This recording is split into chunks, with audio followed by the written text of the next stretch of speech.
বিশ্ববিদ্যালয় শিক্ষকরা আগামী বছর থেকে সার্বজনীন পেনশন স্কিমের আওতায় আসবেন বলে জানিয়েছেন সেতুমন্ত্রী ও আওয়ামী লীগ সাধারণ সম্পাদক ওবায়দুল কাদের। আন্দোলনরত শিক্ষক নেতাদের সাথে বৈঠক শেষে সংবাদ সম্মেলনে তিনি আশা করেন আলোচনার মাধ্যমে জটিলতার সমাধান হবে। এদিকে আলোচনা ফলপ্রসূ হয়েছে বলে জানিয়েছেন শিক্ষক নেতারা। এই সময় কোটা বিরোধী আন্দোলনকারীদের দাবি সংবিধান ও রাষ্ট্র পরিচালনার মূলনীতি বিরোধী বলে মন্তব্য করেন আওয়ামী লীগ সাধারণ সম্পাদক। বিস্তারিত জানাচ্ছেন সৈয়দ রিয়াজ। প্রত্যয় স্কিম বাতিল সহ ৩ দফা দাবিতে জুলাইয়ের শুরু থেকে কর্মবিরতি সহ আন্দোলন করছেন বিভিন্ন পাবলিক বিশ্ববিদ্যালয়ের শিক্ষক ও কর্মকর্তা কর্মচারীরা।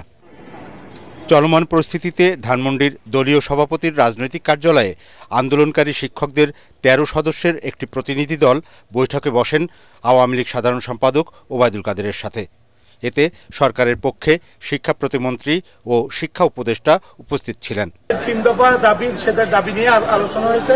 তো আমরা সেটা আমাদের শিক্ষক সমিতি যেহেতু ফেডারেশন আছে, ফেডারেশন নিয়ে কথা বলে তারপর আপনাদের সাথে আমরা কথা বলব। পরে এক ব্রিফিংয়ে আওয়ামী লীগ সাধারণ সম্পাদক জানান, শিক্ষকদের আন্দোলন প্রত্যাহারের আহ্বান জানানো হয়েছে। তাদের দাবিনামা প্রধানমন্ত্রী সময় পেয়ে আমরা উত্থাপন করব। রাজনৈতিক আন্দোলনে ব্যর্থ একটি কুচক্রী মহল কোটা বিরোধী আন্দোলনকারীদের উপর ভর করেছে জানিয়ে ওবায়দুল কাদের হুঁশিয়ার করে বলেন, তাদের অন্যায্য দাবির কারণে সংবিধান পরিবর্তন করা সম্ভব নয়। আইনের আওতার বাইরে গেলে তো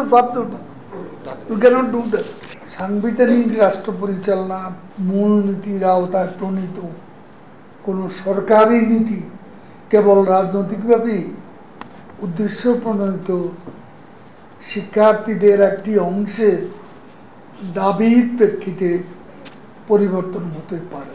দক্ষিণ এশিয়ার মধ্যে একমাত্র বাংলাদেশেই সরকারি চাকরিতে কোটা ভিত্তিতে সবচেয়ে কম নিয়োগ দেওয়া হয় বলেও জানান ওবায়দুল কাদের। সৈয়দ রিয়াজ, এটিএন বাংলা, ঢাকা।